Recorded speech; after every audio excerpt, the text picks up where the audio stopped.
यशोमती मैया के नंद लाला। अरे मैं भला असत्य क्यों बोलूंगा? अभी अभी यही थे श्रीहरि। हाँ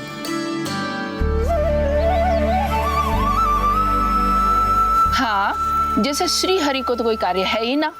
वो तो आतुर होके बैठे रहते हैं कब तुम हरि हरि बुलाओ और वो दौड़े चले आए। भगवान तो भक्तों के पास आने के लिए सदैव आतुर रहते हैं। बल्कि सत्य तो यह है कि भक्तों के मन में ही निवास करते हैं भगवान। भगवान तो भक्त के पास आने के लिए सदैव ही आतुर रहते हैं शंकरी मौसी। बल्कि सच्ची बात तो ये है कि भगवान हमारे मन में ही निवास करते हैं। कम से कम तू तो इसे बढ़ावा मत दे जशोदा। जब देखो जब हरि नाम की रट लगाए रहते है। हरि बोलते बोलते ऐसो बावलो होता है कि सारा कार्य भूल जाता है। 2 दिन से अपनी मटकी के लिए चक्कर काट रही हूँ। अभी तो एक चक्कर और लगाना होगा आपको। आपकी मटकी तैयार हो गई है, अभी लाता हूँ।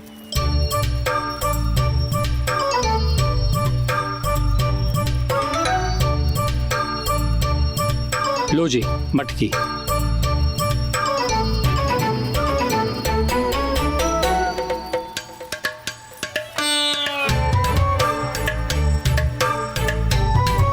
इस कच्चे मटके का क्या करूं मैं?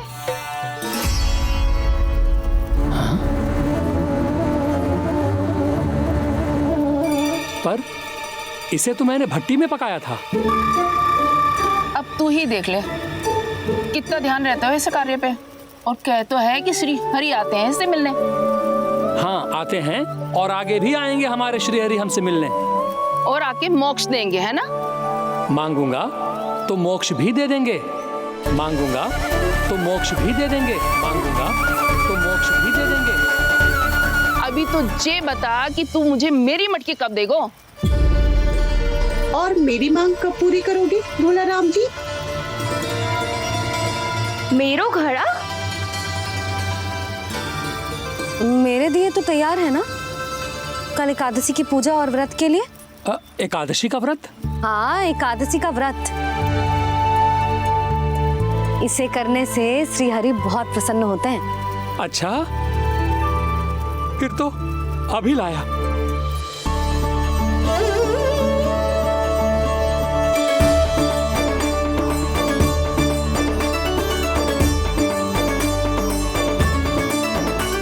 लो जी आपके दिए।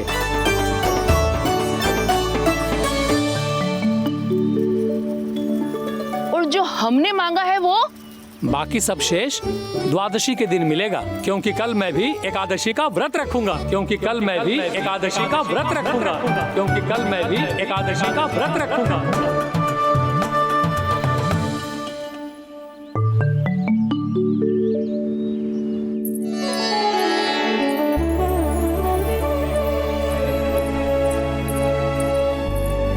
जानकी फूलों का प्रबंध हुआ कि ना? हाँ भाभी जे रहे। सदैव विलंब कराती है। पर भाभी इस बार तो फुल समय से ही लाई थी। क्या हुआ जशोदा? अभी तो पूजा की तैयारी ना हुई? देखो ना मौसी, ये जानकी ना कुछ छूट ही जाता है इसके कारण। एकादशी की पूजा और व्रत आते ही जसोदा भाभी इतनी वग्र हो जाती है। ऐसो क्या होगा इस पूजा में?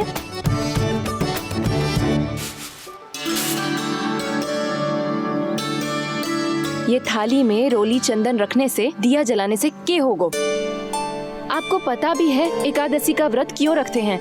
क्या महत्व है इसका? लो जे तो मैं जसोमती रानी से पूछना भूल ही गया। पर हाँ भगवान, मेरे लिए इतना ही पर्याप्त है कि इस व्रत को रखने से मेरे श्रीहरि हमसे प्रसन्न हो जाएंगे।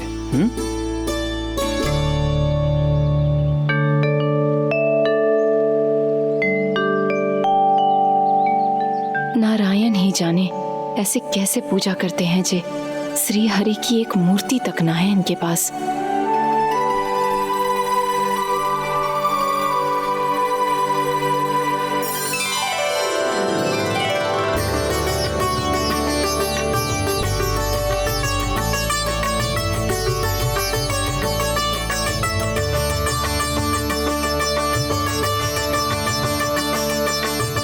प्रभु, न तो मेरे पास मूर्ति है और ना तो इस व्रत के विधि विधान के बारे में मुझे जानकारी है और ना ही मुझे इसके महत्व के बारे में जानकारी है, पर फिर भी मैं करना चाहता हूं।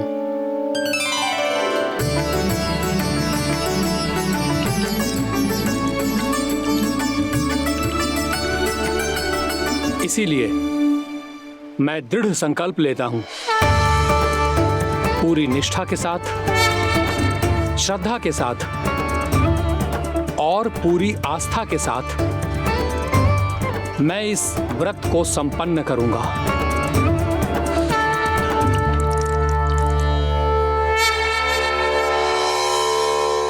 हम संकल्प लेते हैं कि एकादशी के व्रत को पूरी निष्ठा के साथ संपन्न करेंगे।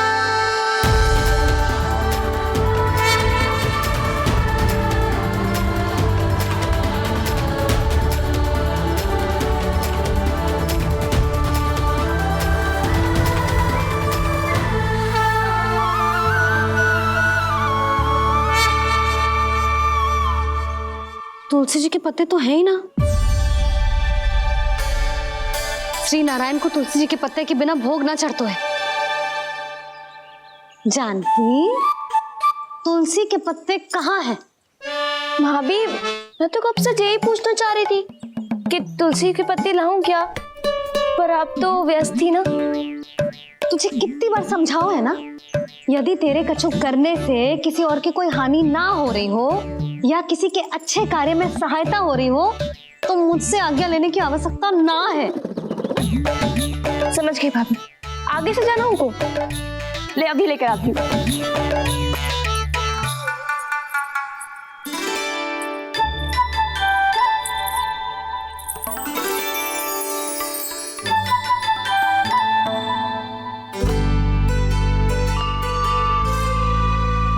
ताऊ, आपने पहले ये व्रत करो है? आपको इसका महत्व पता है? भाभी चले। जानकी, तुमने ये व्रत करो है? फिर तुमको इसका महत्व पता है? सुमति जी, आपको पता है इसका महत्व? कान्हा, क्यों तंग कर रहे हो सबको? मैया, सबने करो ये व्रत, मुझे भी करना है।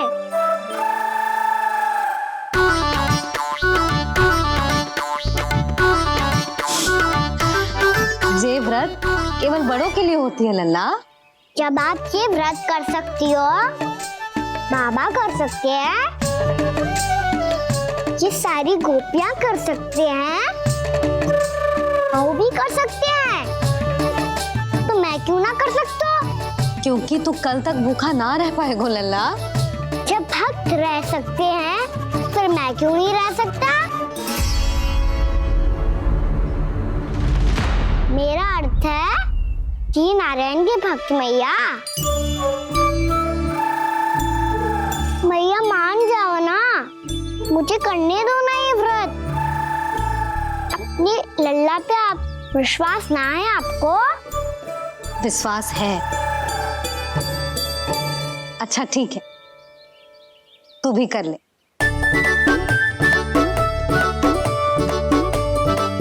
पर मैया, व्रत की कथा तो सुनाओ, मैं तो अबध हूँ ना। मुझे कैसा पता चलेगा कि ये व्रत करते क्यों हैं?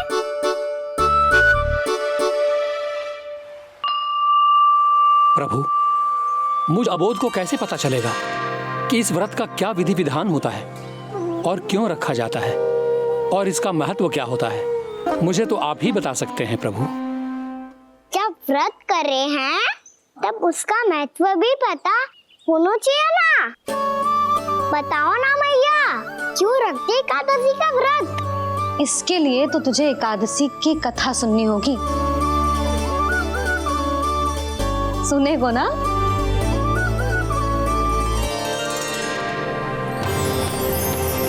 वसुदेव सुतं देवं कंसचाणूरमर्दनम्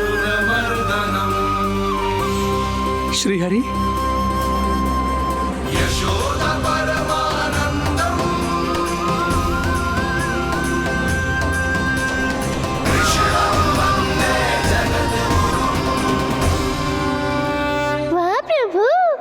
अपने भक्तों को एकादशी व्रत का महत्व समझाने का अच्छा उपाय खोज निकाला है आपने।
अब सब जन एकादशी के व्रत की कथा ध्यान से सुनना, तभी जे व्रत पूरा माना जाएगा।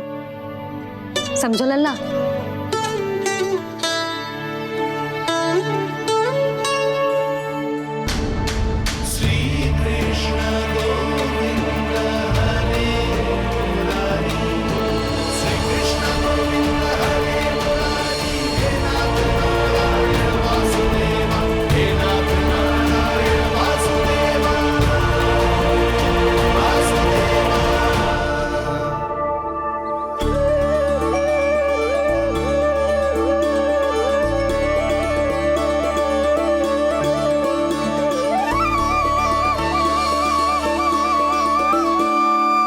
सतयुग में चंद्रावती नाम के नगर में मूरा नाम का एक असुर राज्य करता था।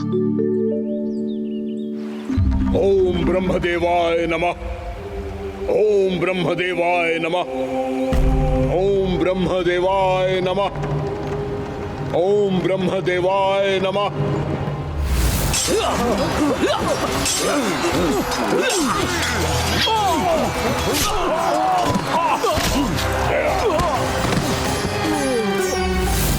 ओम ब्रह्मदेवाय नमः। ओम ब्रह्मदेवाय नमः। जब उसने देवताओं के हाथों असुरों की पराजय देखी, तब वो वरदान पाने के उद्देश्य से ब्रह्मा जी की तपस्या करने चला गया।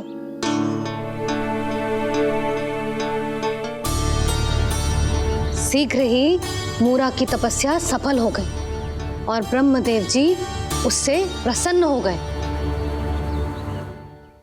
ओम ब्रह्मदेवाय नमः। ओम ब्रह्मदेवाय नमः। ओम ब्रह्मदेवाय नमः।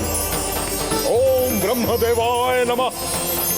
ओम ब्रह्मदेवाय नमः। ओम ब्रह्मदेवाय नमः। ओम ब्रह्मदेवाय नमः। ओम ब्रह्मदेवाय नमः। ओम ब्रह्मदेवाय नमः। मूरा, प्रणाम ब्रह्मदेव। तुम्हारी तपस्या सफल हुई। बोलो, तुम्हें क्या वर चाहिए? सृष्टि के रचयिता ब्रह्मदेव, कृपया मुझे ऐसा वरदान दीजिए जिसकी सहायता से मैं त्रिलोकी विजयी बन जाऊं और कोई देवता मुझे पराजित ना कर सके।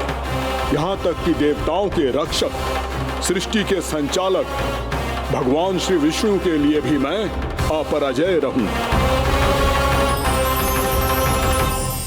तथास्तु, तथास्तु, तथास्तु। प्रणाम ब्रह्मदेव।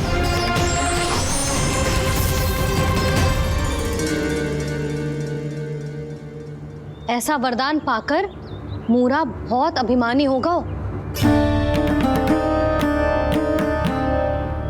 यक्षों, किन्नरों, यहाँ तक कि देवताओं को भी युद्ध के लिए ललकारने लगो, पर किसी ने भी उसकी ललकार को स्वीकार ना करो, क्योंकि सभी उसकी शक्ति से बहुत भयभीत थे और उसके सामने युद्ध किए बिना ही अपनी पराजय स्वीकार करने लगे और फिर दंभ में आके उसने स्वर्ग लोक पर भी आक्रमण कर दिया और देवराज इंद्र तक को चुनौती दे डाली।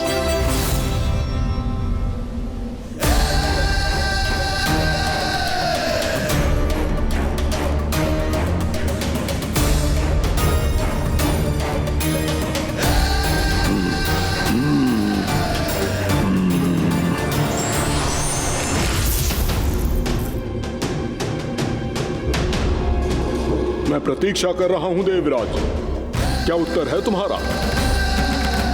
मुझसे युद्ध करोगे या फिर बिना लड़े ही पराजय स्वीकार कर मेरे अधीन हो जाओगे और सौंप दोगे मुझे अपना ये स्वर्ग लोक? सारी शक्ति तुम्हारे मुख में है या कुछ बाहुबल भी है तुम्हारे पास? मैं तुम्हारी चुनौती स्वीकार करता हूं मूरा, मैं तुम्हारी चुनौती स्वीकार करता हूं मूरा।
खैरिए देवगण, असुर राज मुरा को ब्रह्मदेव का आशीर्वाद प्राप्त है। आप में से कोई भी इन्हें पराजित नहीं कर पाएगा।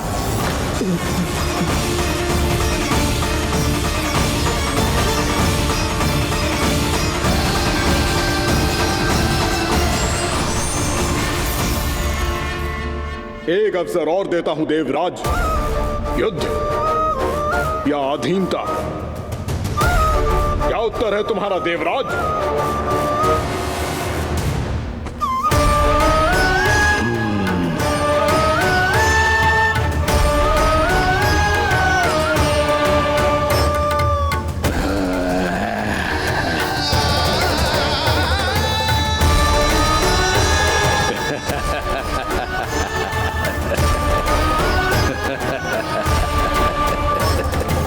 इंद्र और सभी देवताओं ने मूरा के आतंक में आके उससे भयभीत होके अपना सिंहासन छोड़ दियो।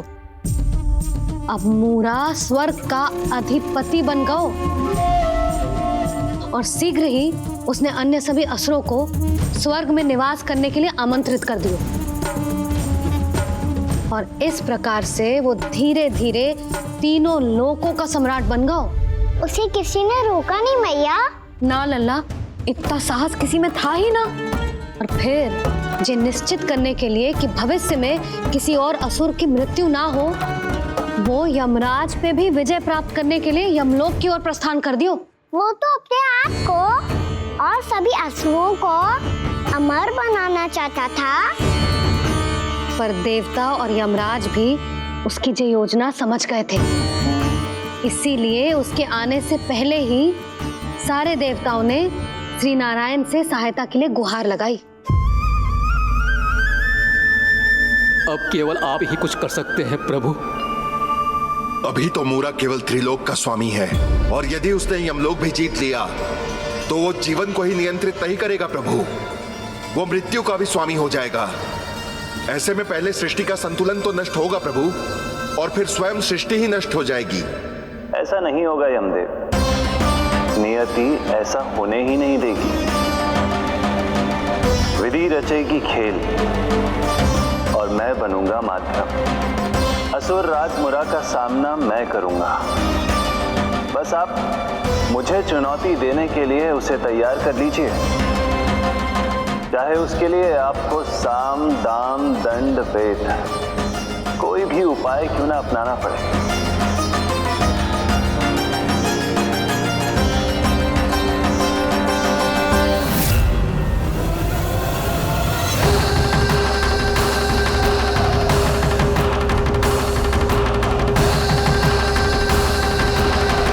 तो मेरी प्रतीक्षा में पहले से ही खड़े हैं यमदेव। तब तो आपने मेरी चुनौती के बारे में भी सुना ही होगा। कहिए, क्या उत्तर है आपका? मेरा स्वागत करके अपना राज्य त्यागेंगे या मेरा सामना करके अपने प्राण? असुर राज मुरा का सामना मैं करूंगा। बस आप मुझे चुनौती देने के लिए उसे तैयार कर लीजिए, चाहे उसके लिए आपको साम दाम दंड भेद कोई भी उपाय क्यों ना अपनाना पड़े।